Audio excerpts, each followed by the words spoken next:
Assalamualaikum warahmatullahi wabarakatuh. Alhamdulillahirrabbilalamin. Wassalatu wassalamu ala rasulillah wa ala alihi wa sahbihi wa mawalah. Sobat Anilain yang saya cintai, karena Allah subhanahu wa ta'ala kita mengenal dengan istilah ba'da kulli mihnah minha. Setiap kali ketika kita sudah merasakan kesulitan, kesengsaraan, bahkan kegelapan, maka yakinlah kita akan merasakan dengan namanya kenikmatan, kebahagiaan yang akan diberikan oleh Allah subhanahu wa ta'ala kepada kita. Begitupun dengan kita, mungkin hari-hari ini kita telah melewati bulan suci Ramadan. Kita penuhi di hari-harinya itu dengan ibadah kita, dengan qiyam kita, dengan tilawah kita, dengan zikir kita. Sesungguhnya itu adalah ujian kita, itu adalah amanat buat kita yang harus kita laksanakan, karena itu adalah perintah dari Allah Subhanahu wa taala supaya kita merasakan atau mendapatkan derajat muttaqin di sisi Allah Subhanahu wa taala. Maka setelah kita melewati semua perjuangan itu, Allah Subhanahu wa taala akan memberikan kepada kita kenikmatan, kebahagiaan yang kita sebut dengan Idul Fitri. Idul Fitri adalah Yaumul Farhah, hari kebahagiaan. Karena apa? Semua kaum muslimin yang mereka telah berjuang sepenuhnya dalam bulan Ramadan, dia merasakan kebahagiaan. Karena apa? Dia telah menyelesaikan misinya. Lis-shaimi farhatan. Berbuka, orang yang puasa itu dia mempunyai dua kebahagiaan. Yang pertama ketika dia berbuka, yang kedua ketika dia bertemu dengan Allah Subhanahu wa taala. Kebahagiaan yang pertama itu adalah kebahagiaan ketika dia berbuka mempunyai dua makna. Yang pertama kebahagiaan ketika dia berbuka puasa. Terus yang kedua adalah kebahagiaan ketika dia telah menyelesaikan sepenuhnya bulan suci Ramadan. Maka setelah mereka kaum muslimin merasakan gitu ya, melewati semua perjuangan itu, maka Allah Subhanahu wa taala menganugerahkan kepada dia Idul Fitri atau Yaumul Farhah, hari kemenangan bagi kaum muslimin. Karena ia adalah hari kemenangan bagi kaum muslimin, maka sepatutnya lah kita memaknainya dengan syukur kepada Allah Subhanahu wa taala.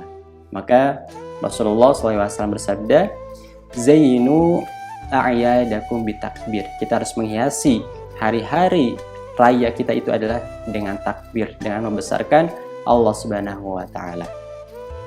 Kebahagiaan yang tadi disebutkan dalam hadis Rasulullah adalah juga mempunyai dua makna. Yang pertama adalah karena dia merasakan kebahagiaan karena diberikan kesempatan Allah Subhanahu wa taala mengelaborasi kesempatan ibadah yang ada pada bulan suci Ramadan. Kenapa? Pahalanya dilipat gandakan. Yang kedua, kebahagiaan karena dia telah menyelesaikan misi. Oleh karenanya hari kemenangan, maka ia identik dengan apa? Dengan harus meningkatkan kemanusiaan. Karena apa? Karena hari kemenangan itu harus dirasakan oleh semua kaum muslimin. Karena yang melaksanakan puasa itu bukan hanya orang kaya, bukan hanya mereka yang lapisan di masyarakatnya itu yang paling tinggi, tidak. Semua kaum muslimin maupun dia yang sengsara gitu, yang miskin, yang terlilit hutang, dia harus merasakan hari kebahagiaan itu. Kita mengenal misalnya dengan zakat fitrah, itu adalah salah satu hikmahnya supaya kaum muslimin yang memang mereka tidak mempunyai banyak harta atau bahkan mereka yang sengsara bisa merasakan kebahagiaan pada Idul Fitri. Maka hari kemenangan ini harus bisa dirasakan sepenuhnya oleh semua kaum muslimin. Walaupun hari ini kita merasa sedih gitu ya. Kenapa? Karena hari kebahagiaan yang kita rasakan itu belum dirasakan oleh kaum muslimin sepenuhnya. Kenapa? Kita melihat negara-negara kaum muslimin masih belum merdeka.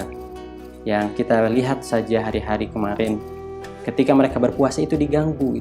Itu ketika mereka berbuka puasa diganggu gitu ya, dilempar gas air mata dan seterusnya. Yang lain dizolimi, yang lain disiksa dan seterusnya, diintimidasi.